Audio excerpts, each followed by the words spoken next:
चलिए हम आपको अब कंडीशनल सेंटेंस के बारे में बताने जा रहे हैं। एक सेंटेंस लेते हैं, यदि तुम पढ़ोगे तो पास करोगे। ये एक कंडीशनल सेंटेंस है। ये कंडीशनल सेंटेंस का सवाल हमेशा लगभग हर एसएससी के एग्जामिनेशन में हर साल लगभग इससे सवाल आता है। तो इस सेंटेंस में आप देख रहे हैं कि एक भाग है यदि तुम पढ़ोगे और दूसरा भाग है तो पास करोगे। तो जो भाग में यदि लगा है वही भाग क्या कहलाता है? Conditional clause. यहाँ क्योंकि शर्त लगा हुआ है, ये जहां पर शर्त लगा हुआ है वो भाग क्या कहलाएगा? Conditional clause. और ये वाला हिस्सा है मेन क्लाउज। ये वाला हिस्सा क्या है? Main clause. तो पास करोगे। तो याद रखना है कि कंडीशनल सेंटेंस में हमेशा दो भाग होता है, एक होता है कंडीशनल क्लाउज और एक होता है मेन क्लाउज। कंडीशनल सेंटेंस में दो भाग, एक होता है कंडीशनल क्लाउज और एक होता है मेन क्लाउज।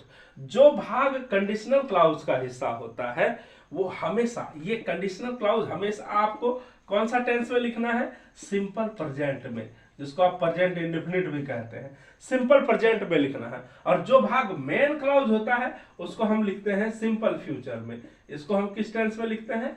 सिंपल फ्यूचर में।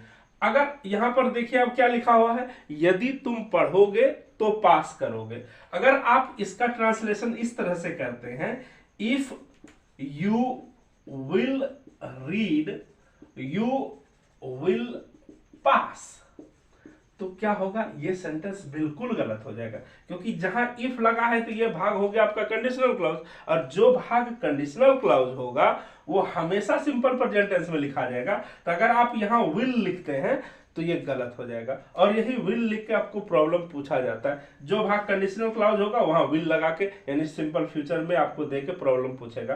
तो इस सेंटेंस को अगर आपको सही करना है तो इसको इस तरह से लिखेंगे, if you read you will pass, you will pass, तब ये सेंटेंस जाके आपका सही होगा।